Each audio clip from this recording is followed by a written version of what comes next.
दोस्तों शादी ब्याह का माहौल बड़ा खुशनुमा होता है। सब लोग बड़े एक्साइटेड होते हैं, खास तौर से दूल्हा दुल्हन। दूल्हा तो मतलब मैं कुछ नहीं बोलूंगा, खैर। लेकिन आप लोगों ने अक्सर देखा होगा कि भाई अचानक चलती शादी में मतलब तूफान आ जाता है, टेंट उखड़ जाते हैं, बारिशें आ जाती हैं, मतलब विघ्न पड़ जाता है। अब क्या हो अगर खुद प्रेम के देवता भगवान श्री कृष्ण जी की शादी हो और विघ्न डालने आ जाए स्वयं गणपति बप्पा मौर्य। जी हाँ दोस्तों, आज जो मैं आपको प्रसंग सुनाने जा रहा हूं वो है कृष्ण रुक्मणी के विवाह का। कृष्ण जी जा रहे हैं बारात लेकर और विघ्न डालने आ जाते हैं खुद गणपति बप्पा मौर्य। एक है बड़े शरारती कृष्ण भगवान, दूसरे हैं बड़े नटखट गणपति बप्पा।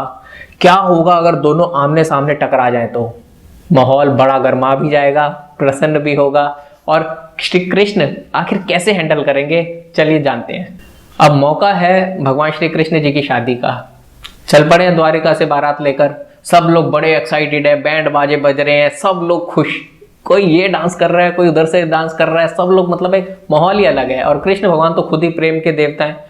अब प्रेम के देवता की जो शादी हो रही होगी, उनकी जो बारात जा रही होगी, वो क्या प्रेम प्रसंग भाव से जा रही होगी, सब लोग इमेजिन नहीं कर सकते हैं।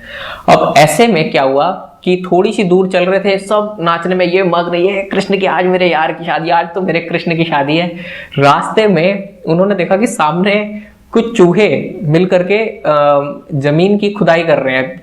और ऐसा करते करते जो है ना, उनके पूरे के पूरे आसपास जमीन में खड्डे ही खड्डे हो गए हैं। जिसके बाद जब उनका श्री कृष्ण भगवान का रथ वहां से गुजरा तो सब लोगों के किसी के या तो रथ वहां पे जमीन में धंस गए, या निकल रहे तो बड़े हिचकोले खाते हुए, कोई तो गिर गया, कहीं कुछ प्रॉब्लम आ रही है, कोई कुछ प्रॉब्लम आ रही है। अब श्री कृष्ण ने देखा कि कमाल हो गया यार, शादी मेरी, खुद में प्रेम का भगवान, और मेरी शादी में विघ्न पड़ रहा है, ये क्या हो रहा है यार। उन्होंने गणपति बप्पा का आह्वान किया। उन्होंने कहा Ganesh ji, what is this यार, ये मेरी मतलब शादी में मतलब ये सब क्या हो रहा है, क्यों हो रहा है? तो गणपति बप्पा भी, अरे ये क्या हो रहा है आपकी शादी में, विघ्न पड़ रहा है तो कृष्ण भगवान कहते हैं तभी तो मैंने आपको बुलाया है। तो गणेश जी ने कहा वही तो, आपने अब मुझे बुलाया है। हमेशा शादी का निमंत्रण सबसे पहला किसको भेजा जाता है? गणेश जी को। सबसे पहले पूजा किसकी होती है? गणेश जी की। क्या आपने मुझे निमंत्रण भेजा अपनी शादी का? नहीं भेजा ना, तो ये विघ्न मैंने नहीं डाला, ये तो मेरे चूहे जो मेरा वाहन है ना, उन्हें गुस्सा आ गया कि हमारे बॉस को नहीं बुलाया, तो उन्होंने ये सब हरकतें कर रहे हैं। अब बताइए मैं आपकी क्या मदद कर सकता हूं? कहते हैं इसके अलावा एक और है। कौन? भाई मंगल देव। आपने भूमि पूजन भी तो नहीं करा, निकल पड़े बारात लेकर, क्योंकि आप तो प्रेम के देवता है ना। अब मंगल देव भी नाराज हो गए। कहते हैं ठीक है, मैं दोनों को मनाता हूं। सबसे पहले तो गणपति जी, आपको निमंत्रण है, आप चलिए बारात में, आप हमारे साथ रहिए, कृपा रखिए। मैं भाई प्रेम का देवता हूं तो प्रेम से ही मनाऊंगा सबको, कोई दिक्कत टेंशन वाली बात नहीं है। अरे मेरे प्यारे गणेश जी, आप भी आओ यार, पूरी तरह निमंत्रण है, बारात है, नाचो यार, आप भी एंजॉय करो। तो गणेश जी ने कहा यार आपका बड़ा जॉली नेचर है, ठीक है मान गए, हम तो बड़े प्यार से मान जाते हैं, मान गए आपकी बात। लेकिन अब मंगल देव को भी प्रसन्न करना होगा। उन्होंने कहा नो प्रॉब्लम, आज मेरा मूड बहुत अच्छा है। उन्होंने बुलाया दाऊ जी को, अपने दोस्तों को। उन्होंने कहा भैया सबसे पहले तो रथ के नीचे नारियल फोड़ो। आज भी ये प्रथा देखते हो ना आप लोग, वैसे ही फटाफट नारियल फोड़े गए। भूमि देव को प्रसन्न किया गया, मंगल देव को प्रसन्न किया गया। उन्होंने कहा अब बताओ। कहते हैं देखो, चूहों ने वाहन से वो सारा कुछ कुतरना तो बंद कर दिया भूमि को। अब भूमि भी ठीक है, लेकिन पर मंगल देव अभी भी प्रसन्न नहीं हुए। उन्होंने कहा अच्छा अभी भी प्रसन्न नहीं हुए, क्यों नहीं हुए? नारियल भी फोड़ दिए यार, चलो कोई बात नहीं, और प्रसन्न करते हैं। उन्होंने कहा कि मंगल देव का रंग क्या है? लाल। इसलिए ना सारे जितने मेरे बैंड बाजे वाले हैं सबको लाल पोशाकें पहना दो। तो सबके ड्रेस लाल कर दिए गए। आप लोग आज भी शादियों में देखते हो ना, सब बैंड बाजे वालों की ड्रेस लाल होती है। उन्होंने कहा अब आगे। तो उन्होंने कहा कि अभी भी प्रसन्न नहीं हुए।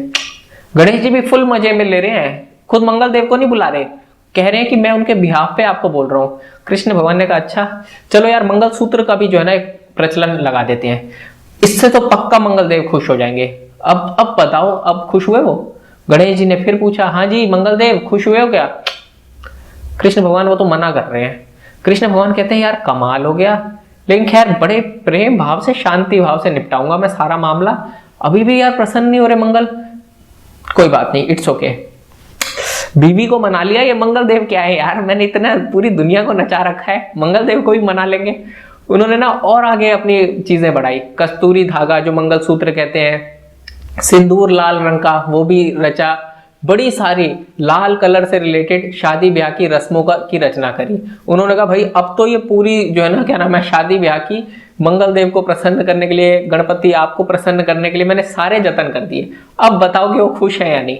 तो गणेश जी ने कहा हाँ हाँ वो तो खुश है। कहते हैं खुश है, लेकिन आपने तो पूछा ही नहीं। कहते हो मैंने पहले पूछ लिया था ना, वो तो शुरू में ही प्रसन्न हो गए थे जब आपने नारियल फोड़ दिया था।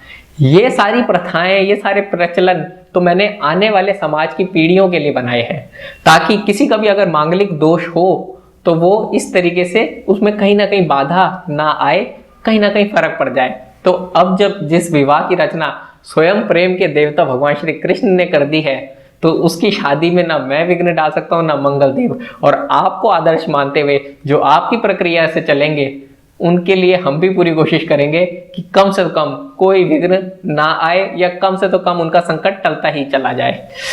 तो दोस्तों आपको हमारी आज की कहानी कैसी लगी हमें जरूर बताइएगा, और जो चीजें प्रेम से सॉर्ट आउट हो सकती हो ना उन्हें प्रेम से निपटाना, भले ही आप ताकतवर क्यों ना हो। सांवरे की राधे राधे राधे।